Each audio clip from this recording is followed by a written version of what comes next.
Assalamualaikum warahmatullahi wabarakatuh. Pada saudaraku sekalian dimanapun berada,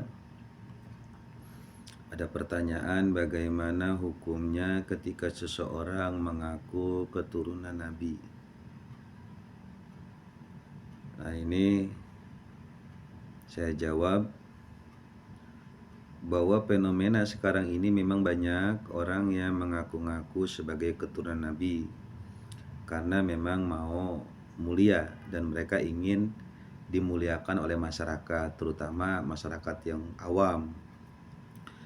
Nah, kalau kita ingin mengetahui keturunan Nabi, ya sebelum saya jawab bagaimana hukumnya, maka keturunan Nabi yang masyhur itu adalah para habaib, yaitu juriya Rasulullah SAW yang memang secara masyhur dan ahlu sunnah wal jamaah ya mengakui bahwa mereka keturunan Rasulullah. Nah, pencatatan nasab mereka itu ada di Robito Alawiyah. Nah, bagaimana ketika ada seseorang yang mengaku sebagai keturunan Rasulullah, maka hukumnya haram. Sebelum tadi saya jawab hukumnya itu, ingat para habaib ya, yang kita kenal di Indonesia ini dan di luar negeri, yang pencatatan nasabnya itu ada di Robito Alawiyah, itulah adalah keturunan para habaib. Nah, jadi kita sebagai umat Islam kudu waspada ketika ada orang-orang yang mengaku sebagai keturunan Nabi, bahwasanya mereka ini sosok-sosok memang yang dengki ya kepada para habaib. Itu haram hukumnya.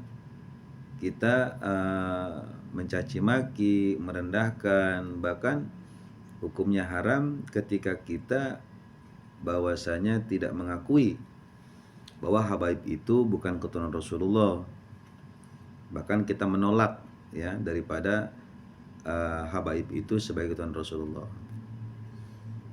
Nah, bagaimana kalau seandainya kita mengaku keturunan Rasulullah? Maka lebih haram lagi hukumnya. Jadi haram. Ini banyak nih, fase dosanya banyak. Satu, dosa kita mengaku sebagai keturunan Rasulullah padahal bukan. Kemudian yang kedua, kita akan merendahkan para habaib yang jelas-jelas mereka adalah keturunan Rasulullah. Yang ketiga, kita akan membohongi orang karena kita yang bukan keturunan Rasulullah kemudian kita ngaku-ngaku. Yang keempat, kita membawa kesesatan kepada orang lain. Artinya kesesatan ini adalah konsep di luar Ahlus Sunnah wal Jamaah. Kemudian kita ini akan merusak nasab dari keluarga kita sendiri. Jadi kita nanti menafikan dan menolak nasab kita dari orang tua kita. Bapak kita siapa, ibu kita siapa, kakek kita siapa, nenek kita siapa, abang kita siapa, encing kita siapa, bibi kita siapa, paman kita siapa, pak de kita siapa, bule kita siapa. Itu kita nanti akan menafikan itu. Ini banyak dosanya merembet kemana-mana itu. Makanya hukumnya haram dan bisa murtad itu. Jadi kalau kita ngaku-ngaku keturunan Rasulullah sedangkan kita bukan keturunan Rasulullah, itu berbahaya sekali karena hukumnya bisa murtad. Kalau fase dosa udah sangat besar dosanya ya. Bahkan tidak terampuni karena murtad. Terus jadi harus tobat dan mengucapkan 2 kalimat syahadat. Bertobat, mengucapkan 2 kalimat syahadat, dan dia harus mengakui keturunan dia dari ibu dan bapaknya. Dan kalau ingin mengakui diri sebagai keturunan Rasulullah itu harus banyak syaratnya. Kalian harus menunjukkan bahwa diri kalian ini benar keturunan Rasulullah. Dari mana kalian jalurnya? Harus ada buktinya. Kalau sedang ngaku di media sosial nggak bisa. Orang gila ente kalau begitu, ngaku-ngaku begitu. Jadi memang sekarang juga memang banyak orang gila ngaku-ngaku keturunan Habib. Apalagi banyak orang juga ngaku-ngaku saya keturunan Wali Songo. Itu harus ada buktinya juga. Harus ada buktinya juga, itu harus ada bukti yang jelas. Jadi nggak bisa ngaku-ngaku. Karena kalau nggak ada bukti siapapun bisa ngaku, ini bisa bahaya. Karena jalur nasab Nabi itu jalur mulia. Tuh. Yang kasihan ini nanti ibu bapak kita kasihan, mereka yang udah ibu kita yang udah mengandung, bapak kita yang udah nyari rezeki buat kita, ngurus kita dari kecil ya. Besar kemudian kita nggak ngakuin nasab bapak kita, lah kan kasihan. Berarti kita ini nggak bersyukur juga, kita berkhianat kepada orang tua kita, itu berbahaya. Makanya bisa murtad hukumnya itu. Kalau orang ngaku-ngaku keturunan Nabi padahal bukan, itu bisa sesat. Dan murtad hukumnya. Itu keluar dari akidah Ahlussunnah wal Jamaah. Kita harus hati-hati. Akhir zaman banyak orang yang sesat dan menyesatkan, ini hati-hati. Termasuk sekarang ini rame itu grupnya si Imad itu sesat menyesatkan tuh ajaran. Dia udah keluar daripada ajaran salafus soleh itu. Bahkan berani menghina ya secara terang-terangan gitu. Jadi dengan argumentasi dia itu nggak masuk akal itu. Secara logis nih nggak logis dia. Kalau secara data kitab dalil-dalil itu jelas, udah jelas bahwa mereka sesat, menyesatkan, itu bahaya itu. Dan saya khawatir dia ini ya kualat sama emaknya, sama bapaknya, karena dia merusak nasab dari bapak mamanya sendiri itu. Kan kasihan kalau gitu. Ya jadi kita jangan ikut-ikutan orang yang begini, karena hukumnya haram, bahkan bisa murtad kalau kita mengaku keturunan Rasul padahal kita bukan keturunan Rasul.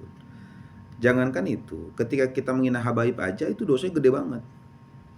Kita menghina para wali, dosanya gede, bisa murtad itu. Dan bisa menyebabkan kita mati su'ul khotimah. Hati-hati ya, jangan ikut-ikutan. Kita mah kalau mau mulia cukup bertakwa. Habaib memang itu udah sunatullah.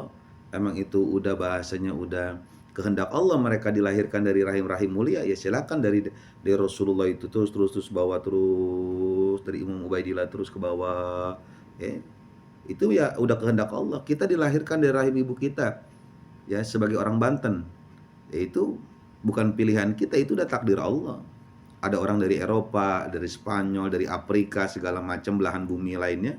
Itu kehendak Allah, bukan permintaan mereka.